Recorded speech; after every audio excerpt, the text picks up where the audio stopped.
Welcome back to our lecture series in stochastic processes. Today's an important day because we're going to introduce Brownian motion. This process will keep us busy for a whole chapter, but not now, but later in the manuscript. So today we'll lay the foundations for Brownian motion. Let's get started. So, Brownian motion, and I want to start with showing you a path of Brownian motion, a simulated one of course, and you see it's rather wiggly, it goes up and down, so that's roughly how you would think about that. So it's has a very rough path actually, but it's a continuous path. We will define it on the next slide of course. And one thing will be that, for example, at some fixed time t, xt has a normal distribution and the expectation is 0. So on average it does nothing, but the variance increases as time goes on because more and more random stuff will happen. And that's also something important to remember. So let's define Brownian motion here, but I start a bit more general. I start by saying what's a Gaussian process. A Gaussian process is one where, this linear combination here has a normal distribution for all C's and T's. And that essentially means, together with the statement we had in the probability theory course, that the joint distribution xt1 until xtn is normal, so has a normal distribution. Maybe I should also recall what a multidimensional normal distribution is, because much of the arguments that you will have in this video here will be based on this. So we introduced the n mu sigma distribution, where mu is in Rd and sigma is the so-called covariance matrix. That's a d by d matrix. And we did this by saying it has a characteristic function. So if, let's say, z is distributed like this here, the expectation of e to the itz is, e to the power of mu t transpose. So if mu is a column vector and t is mu is a row vector and t is a column, t transpose a column vector, plus a half t sigma t transpose. So in these multidimensional characteristic functions, the t, the parameter, is also a vector. I should also make transpose here. And we said that this here uniquely characterizes the distribution. And if it has this characteristic function here, you know it's a normal distribution with this mu here, like this here, and this covariance matrix. That's what we had last semester, essentially. And we also said it's the same as saying this, all these linear combinations are normal. That's the case if and only if the z here has some normal distribution, which is multidimensional. As already mentioned here, we have for every normal distribution an expectation vector and a covariance matrix, and that's what's written here, covariance structure of the process and an expectation. Of course, so the first thing here determines uniquely the finite dimensional distributions. If you know the distribution of the scalar product of z and x, so the first one gives you the finite dimensional distributions. And the second thing here gives you the covariance structure and the expectation.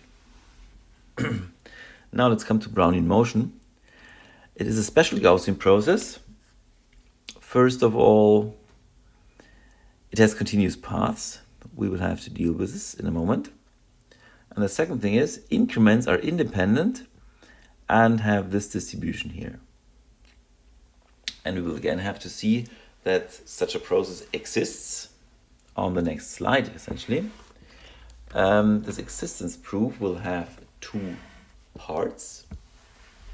First, existence and uniqueness of a process with this distribution, which means have a normal distribution and the covariance with a specific covariance structure and expectation. And I need to see again that this here defines a projective family of distributions. And please recall that the N0S distribution convoluted with the N0T distribution. So that's the distribution increment between 0 and S. That's between S and S plus T is the same as the N0S plus T distribution. And that is again a very nice property as with the Poisson distribution we had last time, which is responsible for the fact that the increments really determine a projective family. And the second part will deal with the continuous paths, and we'll mention this on the next slide. So that's a Brownian motion. So increments are independent and normally distributed, and the variance equals the time increment. And what we could also need eventually in the future is a vector of independent Brownian motions. Then I combine them in one big vector, then that's called a d-dimensional Brownian motion. Okay, so let's get into some details. I have the following statement. I have a process which has the right increments, they're independent. Then I have a modification y of x which has continuous paths, and I also can compute the covariance structure. Maybe we could start with the covariance structure because it's actually easy. If S is less or equal than t, then I can compute the covariance of xs and xt as the covariance of xs and xs plus xt minus xs. And xs is independent of xt minus xs by construction. So the covariance between these is 0. So what remains is the covariance of xs and xs, which is the variance of xs, which is s. So for s equal or less or equal than t, I have s. And that means if t is less or equal than s, I have t here. So I can just get the minimum of s and t here as the covariance. So that's an easy calculation. Then, as I mentioned for the last slide, existence and uniqueness of a process with these increments, these independent increments, is the same as the proof for the Poisson process. And the most basic thing is here, the most important thing is this convolution property. But we still have to deal with the continuous paths. So when is there a modification with continuous paths? And for this, we had in the first lecture,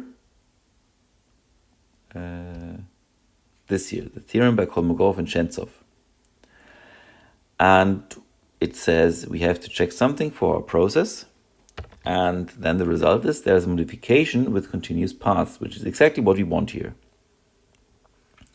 It's also a bit more involved with Hölder continuous paths and so on, which I do not mention here, but you can read it also in the manuscript. But we need to check this here. we need to check if we can find an alpha, a C, and a beta such that this here holds for our distribution. Well,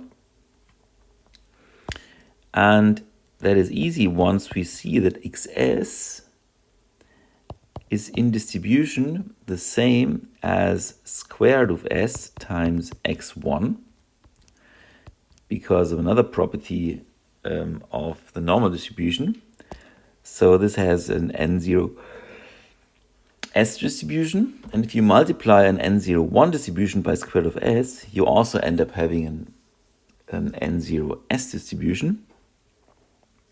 Okay.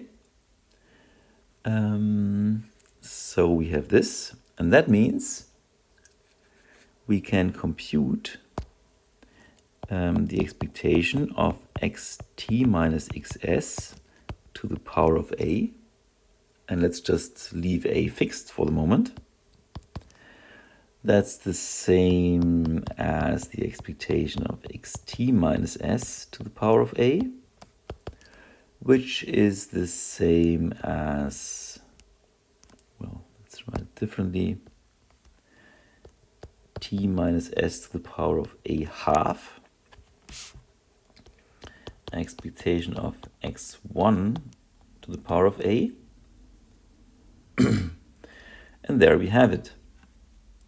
So which a do we have to choose here such that we can bound this expectation by, well, constant t minus s to the power of 1 plus beta, something larger than 1.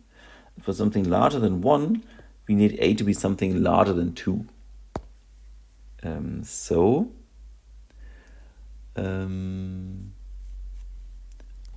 a is bigger than 2, we can apply the theorem, which was theorem 13.8, and we are done. So that was fast. So we can construct here this modification with continuous paths. Then some simple consequences. So first, something simple. If I have two processes, both are Gaussian, they have the same expectation, the same covariance, then they are aversions from each other. And the proof is here in text. As in the Poisson process, I have to argue they are aversions if and only if their finite dimensional distributions are the same. And the finite dimensional distributions are uniquely given by the expectation vector and the covariance structure. Well, and they are the same, so their finite dimensional distributions is the same, so their distribution is the same, and we are already done. Okay. Another nice thing is the so-called Brownian scaling. C is some number, and if you start with a Brownian motion and you multiply time by c squared and multiply your space by 1 over c, you end up having a Brownian motion again. Why is that? Okay, the expectation is 0. Okay, what's the covariance structure of this here? So what's the covariance of xc squared t divided by c and xc squared s divided by c, sorry.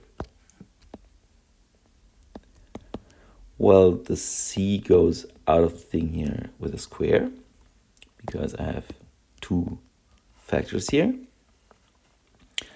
And the covariance of x index c squared t and x index c squared s, that's c squared s minimum c squared t.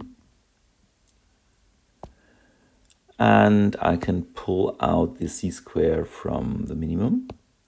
And it cancels with the c squared, so that's s minimum t, which means the covariance structure of this process coincides with the covariance structure of Brownian motion. And as we just saw, that means they are versions from each other. Okay. Then, second thing.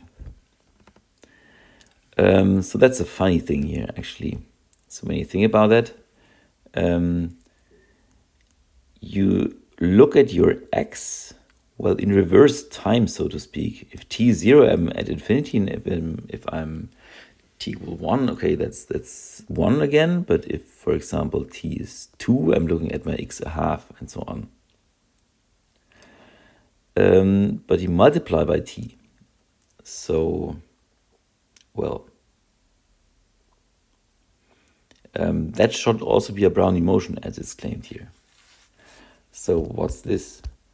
So x1 over t, go here from right to left by increasing, coming very fast from the left and slowing down.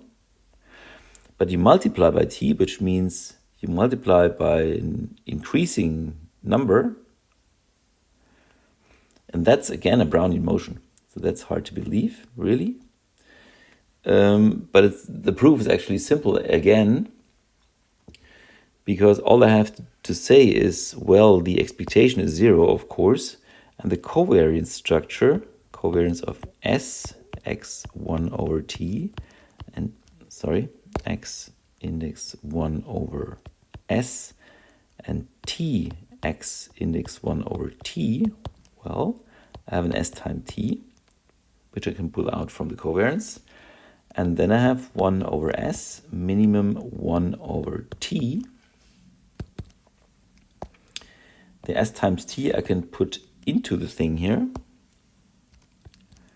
which gives me t minimum S, which is exactly the right covariance structure for my process.